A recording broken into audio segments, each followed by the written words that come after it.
Welcome back, guys, to the Testify podcast, where you share your personal testimony from Pentecost. Today we have a very special episode. I've got my friend with me today, Flor. Hi. I'm so glad to be back on this podcast. And today we're doing Flor's part 2. So just wherever you'd like to start or do you have any questions? Resume. I don't know where I left off. I know last time we left off with I remember you had a cabinet with alcohol or something like that. Yes, I remember that. Okay, so I guess because when I did the podcast the first time, I did it fresh back from deployment, and that was rough because I was still adjusting. Mm-hmm. So I'm just like, girl, what? How am I still thriving, I guess? Because I don't know if you remember this, but when I first came back that day, I landed in Casper, Wyoming. Came straight to game night. I came straight to game night. I was like, I need it. I just felt empty. And I needed that fill. So, yeah. I don't know. Ask it questions, I guess. I don't know. So, since your last podcast, it's been about a year. Has it been a year yet? I know last time you had your sister in here with you. This time it's just Yes, it's just me and you. So I think it's been, if not a year, maybe a little short of a year. So what do you think has changed since then? Have you overcome more things? Big time. Yeah. You're have you become closer with God, stronger? What's changed? So I didn't even know this until I talked to Pastor about it. And I'm pretty sure I told you about this. About I was talking to him about deployment and just the Army in general. Because I'm in the Army. The goober that I am. Just I decided to join the Army almost 5 years ago. And I was talking to him about it. And I don't know if I mentioned this in the first one, but when I first came to the church, I was here for 2 months. I was here for the 4th of July for sure. Mm-hmm. I think it was right after Gav and Kate got married. This is when I started coming to the church. Mm-hmm. And then at end of July, maybe beginning of August is when I deployed or got ready to deploy. Mm-hmm. And so I was talking to Pastor one day, and this amazing man of God was I came very troubled into the church. I grew up in the church. I grew in a Hispanic church. And I'm pretty sure I mentioned that in the first one too. But when you grow up in the church and you know that, I guess, Jesus is the way, the truth, the light, and all that stuff, right? You know, you grow up like that. You start to get I wouldn't say used to it or numb to it. You get numb to it. You get there's more out there for you. So you get into this mindset of, hey, I'm going to try the world. I've done the church. I'm going to try the world now. And so you're just let's do the world. Mm-hmm. Versus not knowing to going from not knowing to knowing versus knowing to rebelling, backsliding, to back to God. That's just more unnecessary steps than it should have been. But it's that's just my testimony. I've been through a lot, Lexi. Like, pastor was telling me that he told me that if I didn't deploy, I wouldn't have gotten over addictions that I was struggling with. And like, I firmly believe that now. Because I lived it. I went through it.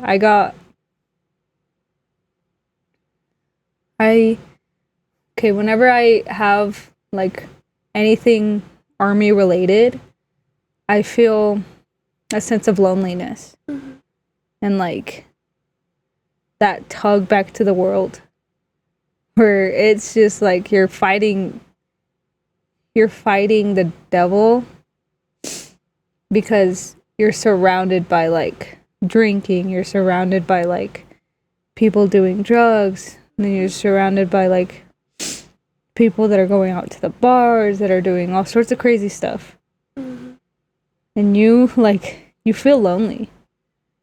That is some of my deployment was the loneliest I ever felt. Ever. Basic training was the loneliest I ever felt because no one ever like... Basic training is a little different because I wasn't fully back yet. But that's when I started like, okay, I need to come back to God. Is basic training. And then you go through deployment where everybody's getting suicidal, where everybody's like, they don't want to like go through it's. They preach about it a lot, but like repeating the same things over and over again, you become insane. Yeah. And so that's literally, I saw it happen with people, and I was perfectly fine with my little routine. Everybody knew that Sundays were don't talk to me days because I was going to church. I was watching the lives. I was like, if you want to join me, you're more than welcome to. If you don't, then you know where I'll be. Because in the Army, you have to have accountability. They have to know where you are at all times, especially when you are overseas. And so, like, it was just so cool because, like, everybody was, like, losing hope that we would ever go home. Because around the time that I started, like, we started packing up to go home and come back is when it started getting worse over there. And so, like, I honestly thought that we were going to get stuck over there. And there's some things that, like, nobody ever actually talks about with deployment, but even more so, like, I quit drinking because I went on deployment. I went cold turkey, and I was, like, drinking myself to death. And I'm pretty sure I told that in the first one, too. But, like, if I didn't go on deployment, I would have continued. And I got to a point in life where, like, I just wanted to feel something. And, like, and then I came to the Rock Tabernacle. Greatest decision of my life. Yeah. I don't know. Do you have any questions? I got so much. I don't know. That's amazing. Like, sometimes I feel like sometimes God puts like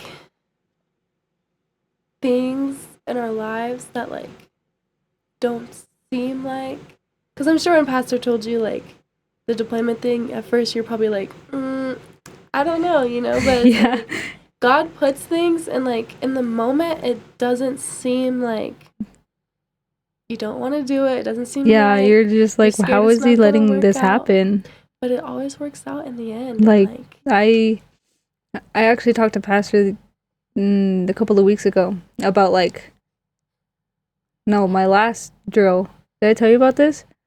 That I was on my way home from my drill, and I was just like, usually when I'm driving 5 hours and I'm alone, I'll get to talking to God. Because just that, like, that's my alone time with him. Same with, like, when I shower or when I wake up in the morning. I try so hard to, like, involve him in my day-to-day. Like, I watched Uncle Matt's Testify, and then about his heart and stuff, and how he put, like, a chair and just, like, acted like that's where Jesus sat, and they just had a conversation. And ever since I heard about that, I was like, I'm giving God a seat in my life, always. And so, like, when I'm driving, I'll have, like, my passenger seat. Like, usually I'll carry snacks if I'm, like, snacking. I love snacks, especially when I'm driving. It just keeps me awake. But ever since I started to, like, do the whole, like, give God a seat in my life, it's literally been, like, I get lost in the driving, and then I get to a point where I'm just like, this, I feel at peace. Now,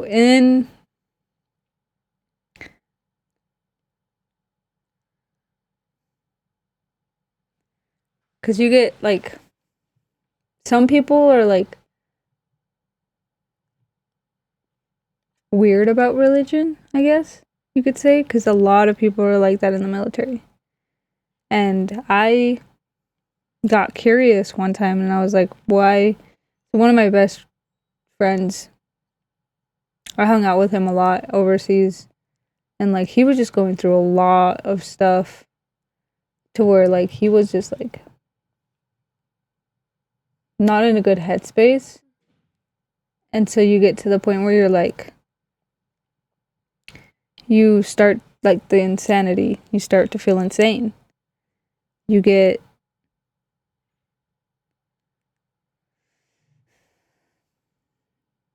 like,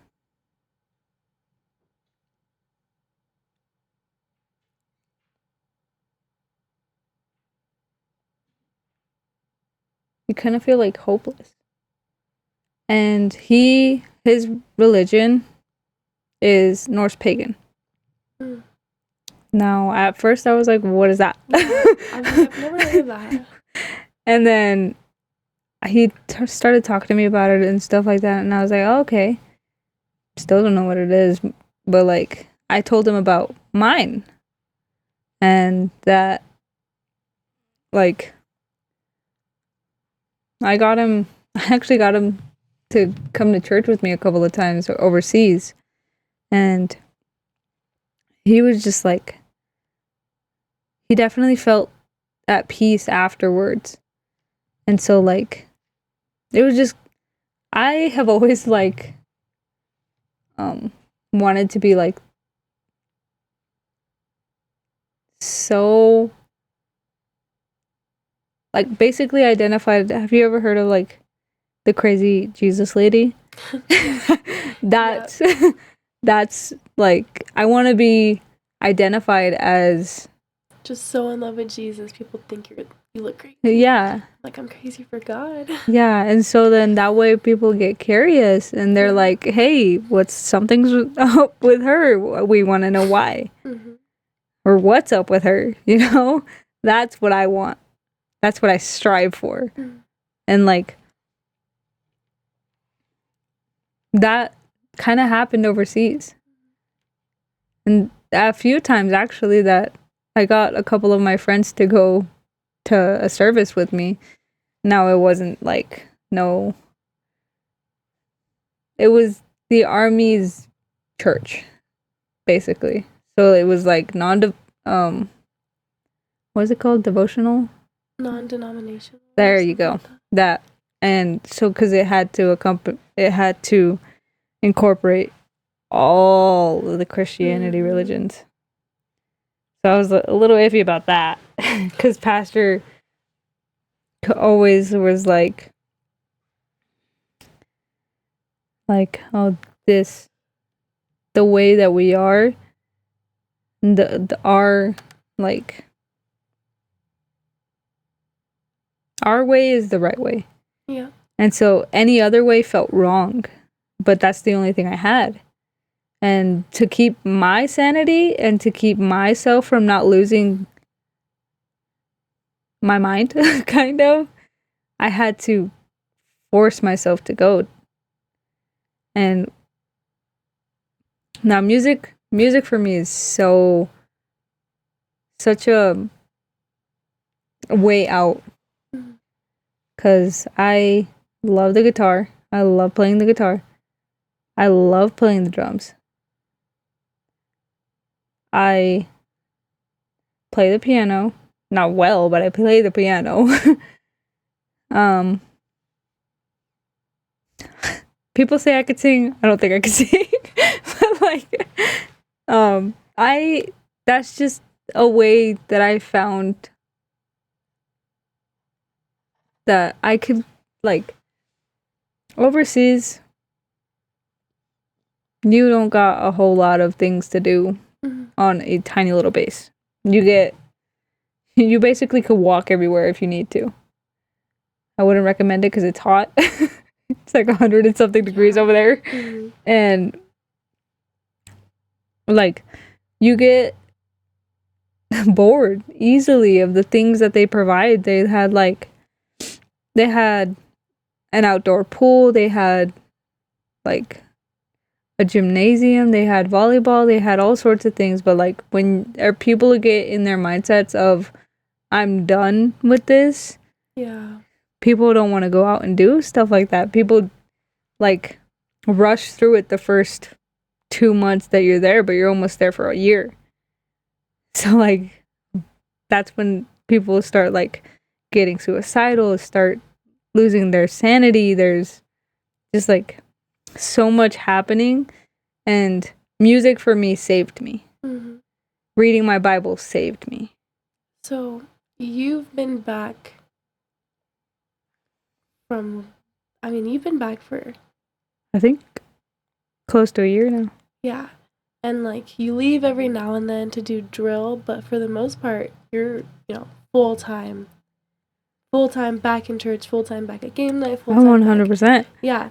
So since you've been back, has it been hard since you've been back? Like, do you think, like, since you've come back and now you're home all the time and has it been hard? What do you mean? Like, struggling with like those things, or like anything, like, or did, like, when you left, God just fully just like, I'd be lying to say if he said that like, he fully like did, because there's always temptations. Oh, 100%. Like, just this past week, I felt alone because like I'm not only entirely too big on celebrating Mother's Day, but that's because I lost my mom. I didn't have that growing up. I lost her at 11. And I'm pretty sure I said that in the first one, but that's besides the point. I lost her 2 days after my birthday. And that, I don't really like to celebrate my birthday for that reason. But like, I do it anyway because like, I now, back then, I will say that I was pretty mad at God for taking my mom away. But we'll get into that later if we need to. No, back to your question. Yes, I struggled so badly with like the want and the need. My body wanted, my flesh felt like it needed the alcohol. Yeah. Felt like it needed like nicotine. My spirit was like, no, we don't need that. You need Jesus. And like, you get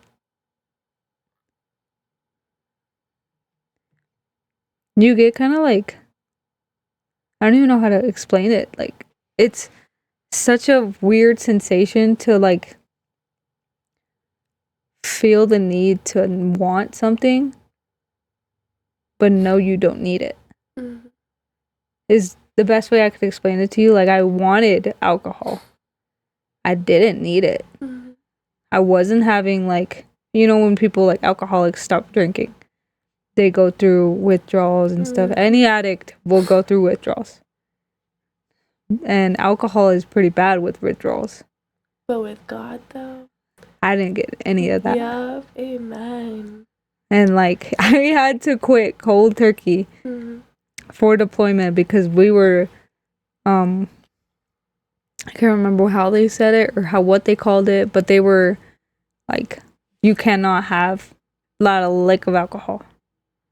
And that was like, that my old unit, because I switched units to the one that I am now, best decision of my life.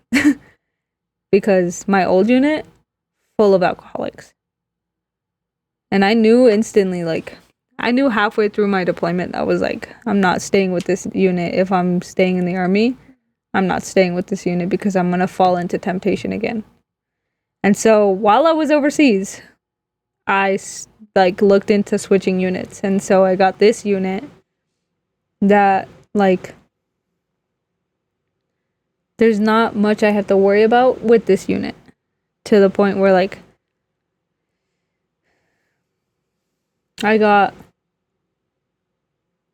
no, it is kind of hard, I will say, because this unit is in such a small town that not a lot of places are open by the time I'm done with my drills, by the time I'm done for the day. So like, I had this entire last week, actually, if I wanted to get like a decent meal, I was either gonna have to prepare it myself or go to the bar grill that was open. And I was like, I'm gonna prepare it myself. And so I did. This entire past week, I prepared my own meals because I did not want to even step foot in a bar. Yeah. I was just over it. People don't actually think it's an addiction because it's so common, just like nicotine. Yeah. Nicotine is one of the hardest to get off of. I think studies showed that quitting nicotine and like smoking cigarettes and stuff is just as hard as quitting heroin. That's how addictive it is. Because it's become so common. And I hate that. Girl, I fell into it when I was 18. Probably sooner than that. And I'm 24. So do you think that there was like a specific or like special, because I know we did your brother's Angel. Yeah, I did see his. And he was talking about like the one service before he became like the music director and stuff and everything. But do you think that since you've been back, or just in general, there's been like just like a special service that has really just like stuck with you, like something that you just keep in your heart, and like something that like after that night or whatever, you were just like, okay, like, like I'm putting my foot down, like I'm going in with God all the way, like just something that really changed you, something that really impacted you. As like a service from here or different church? Like from here or a conference or whatever, but like mainly like in your home church. Right. Okay. So a lot over when I was, because I think like one of the very first services where like I was just first coming to the church, right? Before I left, I was like, okay, I have never felt like this before. I've never felt this welcomed. And then I went on deployment. I was like, how is pastor going to react? Right. And so I don't think for me it was just one service. It was just like a multitude, a multiple things all at once. Was like, pastor's gonna get mad that I'm going on deployment. But when I told pastor about it, he's like, okay. And I was just like, what? how is pastor not mad that I have to leave for almost a year? Yeah. And I talked to him. One thing that really stuck with me when I talked to him actually is he told me that God told and showed him that if I didn't go, there's things that I would have never overcome. So God had to send me away for me to grow. Because when I came back, I was like, I didn't change. But I also thought that I didn't change from basic training. I did. And like, I think I talked to one of the girls when I first came back. It might have been Kate. I don't know. I talked to a lot of people. But I know I was talking to one of the girls that, like, she was telling me about, like, when I came back, I was different. Yeah. And, like, I didn't feel different. I definitely felt, like, overwhelmed because you're going from this strict lifestyle to freedom. To where I was waking up at, like, this certain time every day. I was going to work this certain time. Like, I could plan my days around my meals. Lunch, breakfast, dinner, and even, like, they called it midnight snack or something like that, where the DFAC would also open. So the dining facility would open and serve you breakfast / dinner. And so, like, you could plan your days based off just your meals. And so, like, going from that to having to prepare your own meals, that was hard. And just, like, coming back from this structure to being on your own, basically. Yeah. And that was just, like, at the time, you don't realize that until you, like, start to actually think about it. Because after I talked to Pastor, I was like, yeah, I don't ever think I would have overcome alcoholism ever. I definitely don't think I would have stopped from, like, doing the things that I was doing. I was not in a good place, Lexi. Like, there's things that I've never told my sister, and that's why I was so scared to, like, just even talk the first podcast, because, like, there's things that, like, you don't want to tell your sister face to face. Yeah. I struggled a lot with a lot of things. Too many things me as a 24-year-old, I have been through more things than someone twice my age.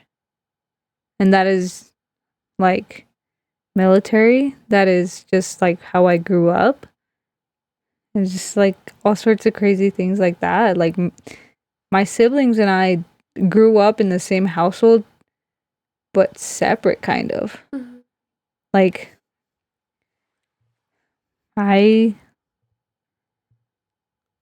we all had our own battles, me and my siblings. Definitely, for sure. Like, my oldest brother, did not have the same battles as my youngest. Or me and my sister, who grew up so closely in age. Different battles. And I think that's just, like, on us. Because, like, you could be, like, in the same household and not know anything about what's going on in someone's life.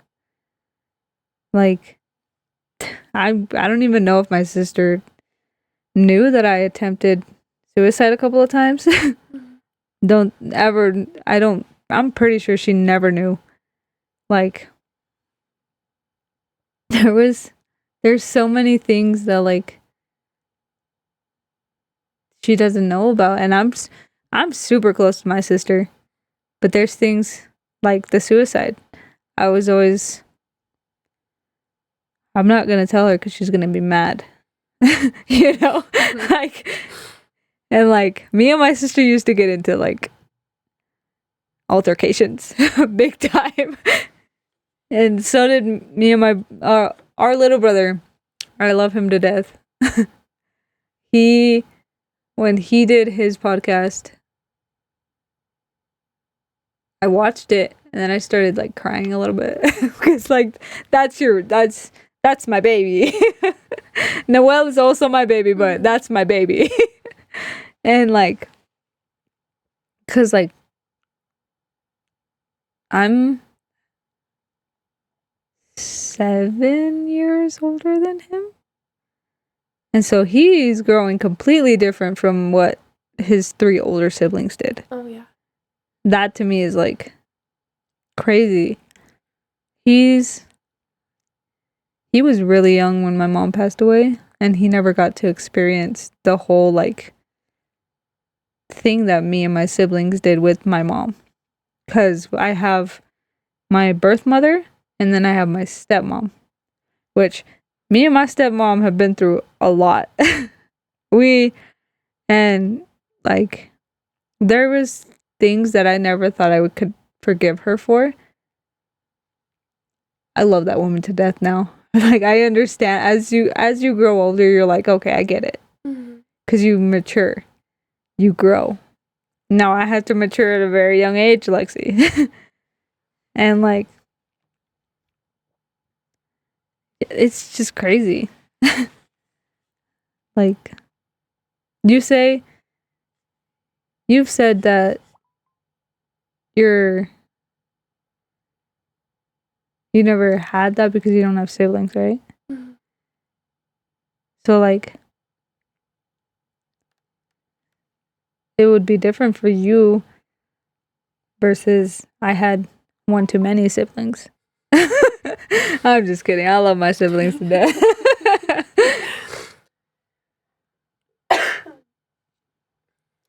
Wow. And then now you and Tanya are both in church, and yes, and what's we your got little brother's name again? Brian. Brian's come a couple times. Oh, and Angel's in church. We just gotta get Brian. He's old enough. That's a little harder because he's in Texas. Yeah, when he's old enough to move down here. He wants to, so he's 17. That little boy's, How is he 17? When he came the first time, I swear he was like 12. That's what it feels like. It's like because when I first came to the church, I was 23? No. 22. No. How old was I? Because I've been almost...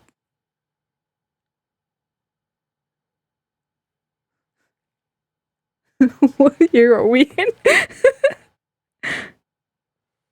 2026. When did my sister start? How long have Kate and Kat been together? Like 2 years. Okay, so 2 years. 22 is when I started coming to the church. And Kate and Gab will be together 2 years next month. In June. When they got married. So they've been together for like a year. And I started going to I started coming after they got married. So like a year and some... Almost 2 years, yeah. But like, I can tell you right now, the person that I came into, like, the person that walked into those doors is not the same person that walks into those doors this time. My greatest thing, like, Nina has told me this multiple times, and multiple people have, the way I praise is hard. Because, like, I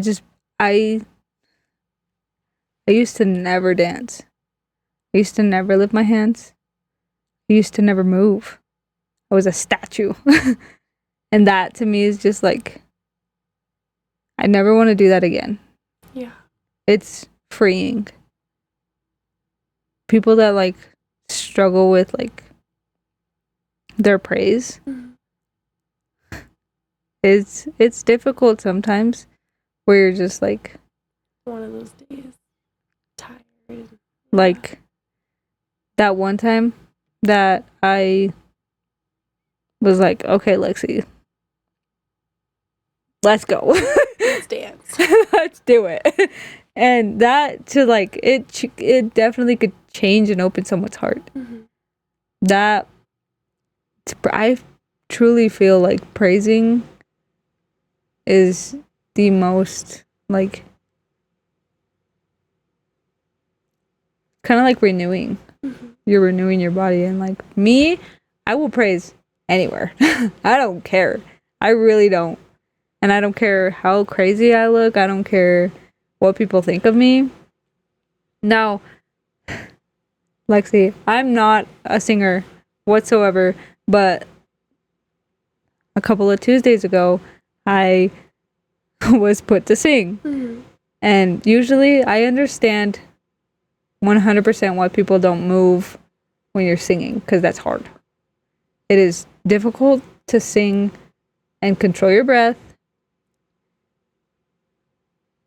but not You me. were up there I don't care. I told you I don't care. You were up there dancing. I was like, okay. I didn't even notice it was you up there. Like, I didn't notice it was you, and then I looked over at I was Tuesday. I looked over at the drums, and I was like, wait, was it Nate playing the drums? I was like, why is Nate playing the drums? No, I think Or it was Josh. It was Josh, because like, Josh made a joke of it. Because he never plays the drums. And I look over and Josh is playing the drums, and I'm like, wait. And then Nate's singing, I'm like, wait, where's Flor? And then you're right there, and I was like, whoa, that's new. It literally started as a joke. Did you know that? It started as Josh made a joke about like, oh, why isn't she singing? Or something like that to my brother, Angel. Angel was like, okay, what are you gonna do, Josh? Or something like that. And then he was like, oh, let's switch. So like me and Josh switched. So Josh was playing the drums and I started singing. And during that practice, because it was a Monday, we were practicing for Tuesday, and it was Spanish service. And me and my sister we're used to like the bilingual, because we always, me, my brother, and my sister, we're used to the change, versus the boys who aren't really used to that change. And so like during practice, I was like, okay, I don't want to do this. This is not fun no more. And then I prayed so hard during my shower that night. I prayed after the shower. I fell asleep praying. I was just praying my little life away. And I was like, God, if you want me to sing, then you will have me singing. But if you don't want me to sing, take my voice away. And I sang that night. And I was just like, okay, you didn't take my voice away, so then I'm going to give up my all. Mm-hmm. Because anything, especially now, like I've gone through so much, Lexi, to where like I'm tired of the back and forth. Mm-hmm. You get like this past week, I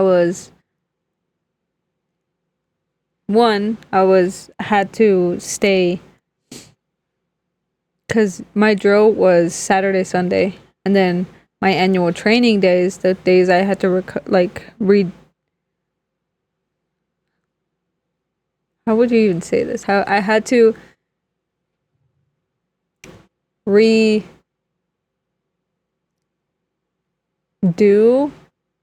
or make up or something like that. So I had to be there for those days, and that's why I was gone for so long. So I was the only girl on that entire team. So because my new unit does things by teams, and I'm the only girl on that team. So I'm already feeling alone because like sometimes I get an entire building to myself. And so like you're just sitting there, like, what am I gonna do? Like I have most of the people that are on this team are higher ranking than me. They're more knowledgeable than me. And most of them drive home. So like I can't even like, hey, do you wanna go to dinner? As like a collective like group, because like you get bored. Like, see, and I was there for a week in a small little town, and so you get to like the loneliness, and then you don't want to fall back into temptation, because the only actual place that serves food is a bar. And I was just like, God's been keeping you strong. it's been definitely a challenge with the whole like, I definitely feel like if I step foot in a bar again, I would probably drink. And I don't want that ever. Yeah. I talked to Pastor about like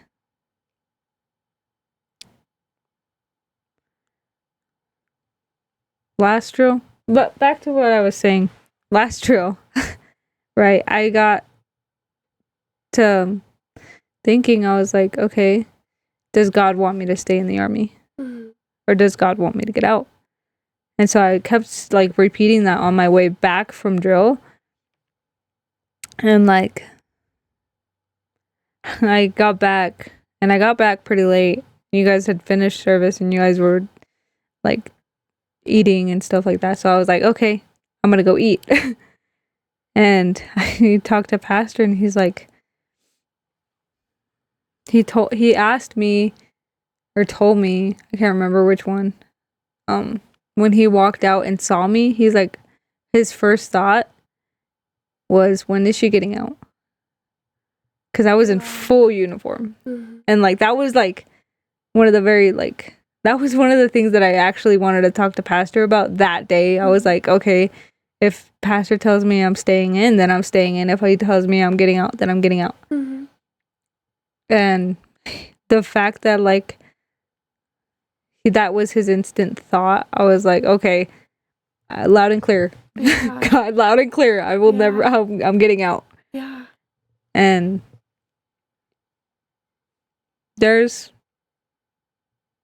just like that sort of like small little things are like, if you are a skeptical person about God, he will show you in the most extraordinary ways.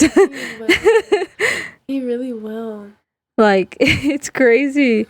He'll show you in just like small things too. And those are the things I feel like matter the most, because I feel like the small things really show how much God pays so much attention to detail. Yes. He cares about the little things just as much as he cares about the bigger things. But like, I feel like even in a relationship, like you all, like with your partner, it's like when they do small little things, like they tuck the bed or they make you a, like, you know, whatever. Yeah. Those are the things that are like, you know, and it's the same with God. It's like the little things, like, yes, God, thank you for the brand new car, but also, yes, God, thank you that my lights are on this morning, or thank you for, you know, I went to McDonald's to get an ice cream cone and I got it for free. Thank you, God. It's, like, the smallest little things too. Like I was telling you about the whole chair thing, and like inviting God to always have a seat in my day. And like, I don't care how crazy I look. I really don't. Because like I'll be talking to myself as I'm driving. And people are like, they look at you funny. And they're like, what is she up to? And so I'm just having a conversation with God. Like, just that small little thing could like grow into something so much bigger. Every day, like I fall asleep I listen to the Bible falling asleep, girl. Like I just click on a random book of the Bible and that's how I fall asleep without fail. I don't care who's listening. I don't care if there's other people in the room with me.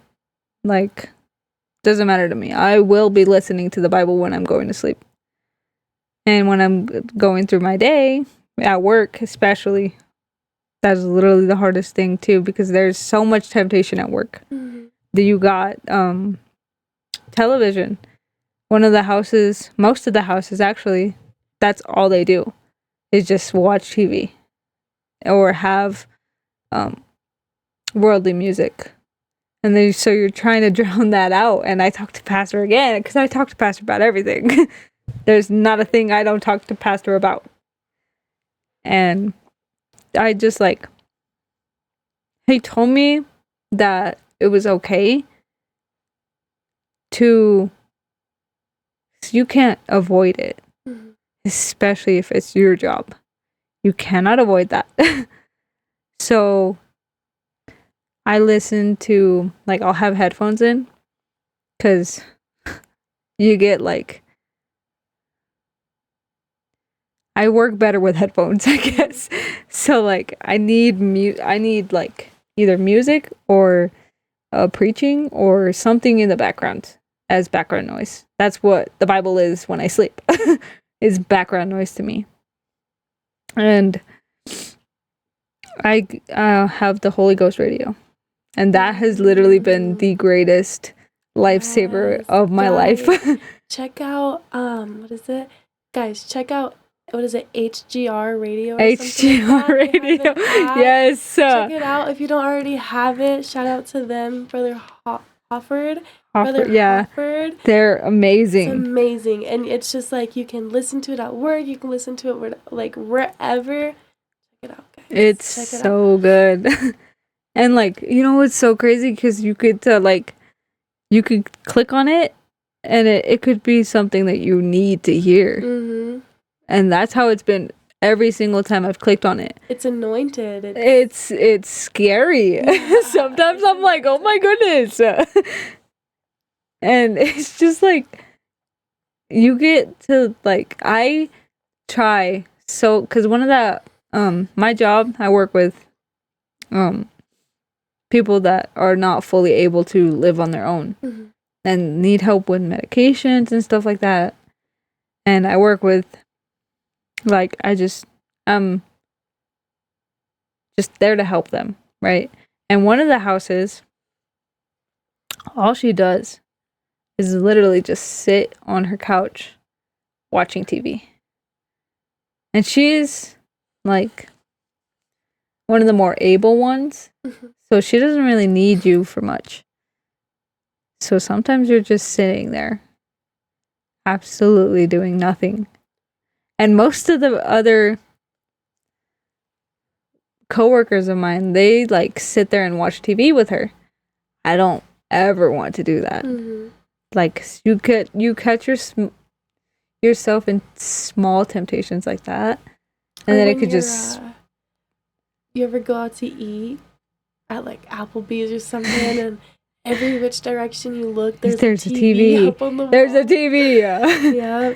And it's so like, just the smallest little hole will open and grow bigger and bigger, and then you backslide. Yeah. And I don't want that for me, because I've been through way too much. I've been there. I've worked way too hard for me to backslide. Right.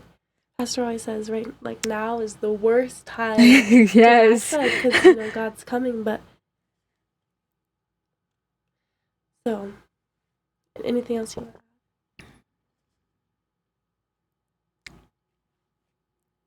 I don't know. I feel like your podcast really goes to show that God can really take like alcoholics, people struggling, whatever, and then use them on the platform and really just redeem them and just bring their families to church. And one of the craziest things before we get off is I learned at a very young age the drums, because that was just like passion for me. And so one thing with the platform, when I was growing up, it felt like a chore. And I wasn't doing it for God, I was doing it for the people.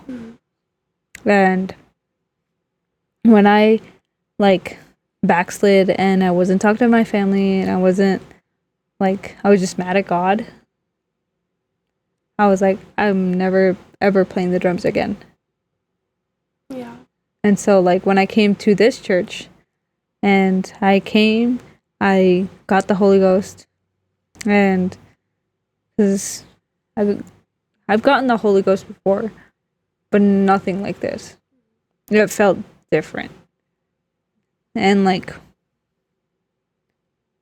you get to like I never thought I was gonna play the drums again. Especially in church and especially on the platform. I was just like I was like, I'm never playing the drums, I'm never touching the drum set ever again. And when you came, you kinda hid it from all of us. Like, I feel like none of us knew you could play the drums. We didn't know you could play the piano. We didn't know you could play the guitar. We didn't know you knew anything about music at all. And that, to me, is, like, the craziest thing, too. Because, like, I'm pretty sure I told Pastor once. One time. No, I don't even think I told Pastor. I think my sister told Pastor about, like, me being very musically inclined. I love music. Music is my escape. And my sister, I'm pretty sure, told Pastor once upon a time, a long time ago, about that. And when I came back, it was like a month or two. And then Pastor was like, okay, get this girl on the platform. Mm-hmm. And I was like, Pastor, I'm not ready. And like, it's been the greatest gift ever. Because now especially, I do not play for people. I don't care what people think of me. I do it for God. Yeah. Just like when I was singing and I was praising Him away, I was doing it for God. If I'm going to do something, I'm going to do it fully for God. And that's, to me, is just like, if you're going to be in, be all in. It is so hard to be lukewarm. Oh, yeah. For one too many years, I was lukewarm. Yeah. And it was so much easier to be cold. Mm-hmm. Or hot. Mm-hmm. It's 10 times easier to be hot. Yeah. But like you get so tired of like the back and forth. Oh, I'm in church. Oh, I'm not in church. Just be in church. Yep. You heard it here. Just be in church. Just be in church. If you needed a sign tonight, just be in church. Just be in church. And if you're gonna, there's a song called, I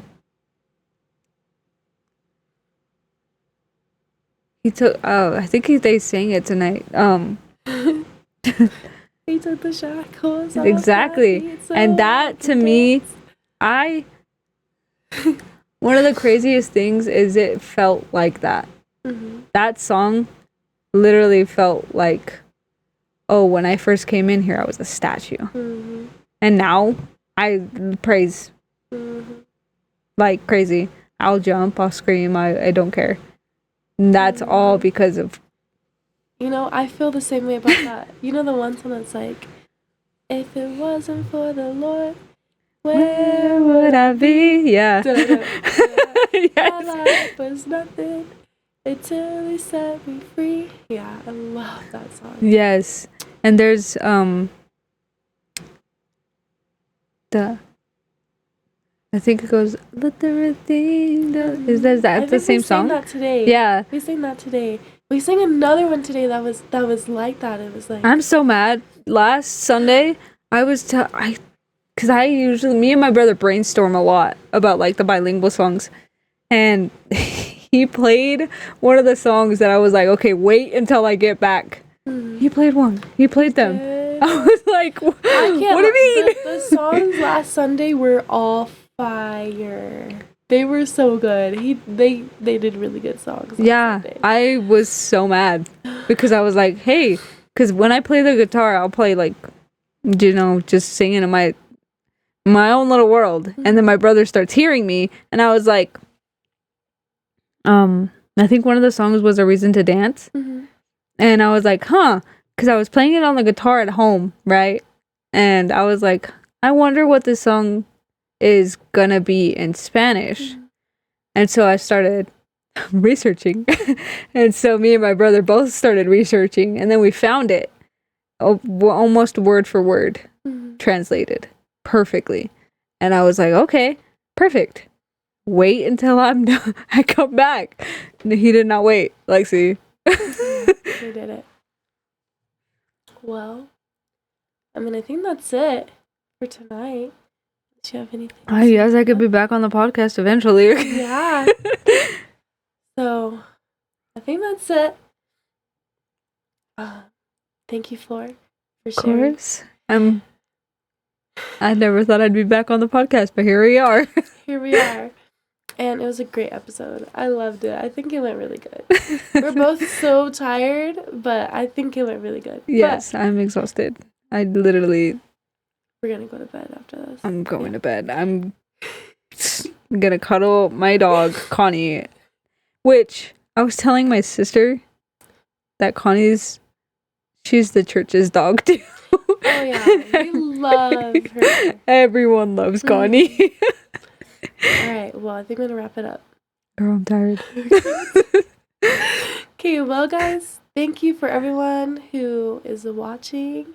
And I hope you guys enjoyed. And I hope you guys have a good night. And wherever you're watching this, at work, at home, whatever, hope you like it. And leave a comment. Tell your testimony. Give us a little testimony of what God did for you in the comments. Leave a like. And thank you.